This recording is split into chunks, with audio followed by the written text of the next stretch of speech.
მექსიკასა და პერუს შორის დიპლომატიური დაძაბულობის ფონზე პერუს დედაქალაქ ლიმაში მექსიკის საელჩოს შენობაზე კონტროლი ბრაზილიის მთავრობამ აიღო. დაპირისპირების მიზეზი მექსიკის პრეზიდენტის კლაუდია შეინბაუმის მიერ ადგილობრივი პოლიტიკოსისთვის თავშესაფრის მინიჭებაა. ბრაზილიის საგარეო საქმეთა სამინისტროდან ორი წყარო ადასტურებს, რომ ლიმაში მექსიკის საელჩოს შენობაზე ბრაზილიის დროშა ფრიალებს. პერუმ მექსიკასთან დიპლომატიური ურთიერთობები ორ თვეზე მეტია გაწყვიტა.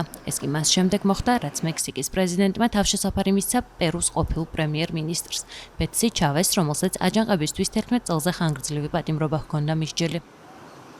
პერუს საგარეო საქმეთა სამინისტროს წარმომადგენელმა შაბათს განაცხადა, რომ ბრაზილიამ მექსიკის საელჩოს მართვა ადგილობრივ ხელისუფლებასთან გარკვეული კოორდინაციის შემდეგ გადაიბარა. მექსიკის ხელისუფლებას კი ამ ნაბიჯთან დაკავშირებით საჯარო კომენტარი ჯერ არ გაუკეთებია.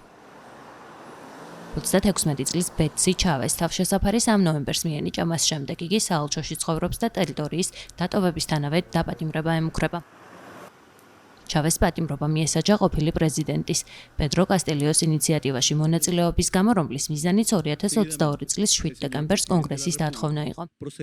ამან კასტილიო იმპიჩმენტამდე მიიყვანა. პერუს კონგრესმა კლაუდია შეინბაუმი პერსონა ნონ გრატად გამოაცხადა და ბეტსი ჩავესისთვის თავშესაფრის მინიჭება ქვეყნის შიდა საქმეებში ჩარევად შეაფასა.